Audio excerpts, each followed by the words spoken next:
this. Jeremy, tell us more about the largest Medicare providers. Well, right now, there's over 2.5 million people in Texas that use Medicare Advantage. More than half of them are on UnitedHealth or Humana, the two largest providers. There's been government audits and studies for a long time showing those two companies have found a way to sort of game the system and get higher payments from the government. Now there's new data that just came out from the Alliance for Community Health Plans. They found that in Texas, the federal government's paying UnitedHealthcare $800 more per patient than compared to smaller local companies, plus $430 more per patient for Humana. So each year, taxpayers are spending about $975 million extra for Medicare patients in these two companies than if they were on a smaller local plan. Jeremy, why are the payments so much higher?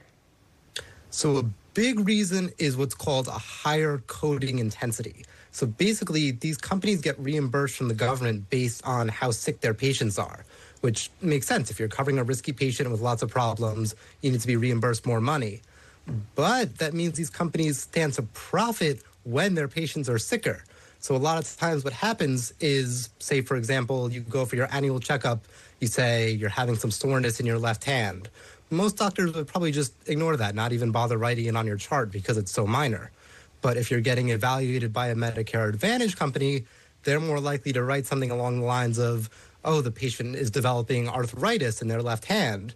Now they can go show that paperwork to the federal government, say, look, we're covering risky patients, and get a higher reimbursement rate than they might really be entitled to.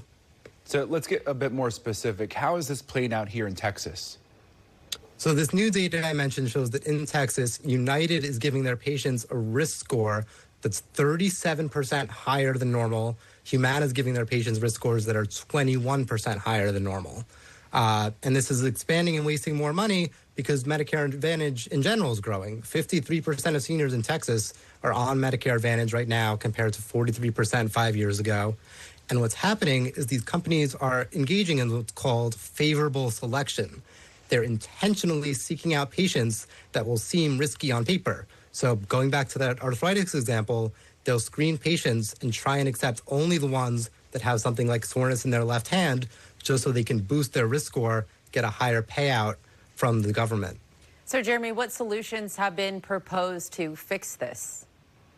So a lot of the leadership is actually coming right from Austin in Congress. Lloyd Vaughett, he's leading the charge against this in Congress. He wrote a letter signed with 34 other Democrats to the House GOP, trying to get them to include some reforms for this in Trump's big, beautiful bill instead of making cuts to Medicaid. That didn't happen. But this July, he introduced another bill that would raise the reimbursement rates to doctors for Medicare Advantage, which would lower the profit margins a bit for these huge healthcare companies. And then at the legal level, the Department of Justice just sued United for $2 billion over these coding intensity issues.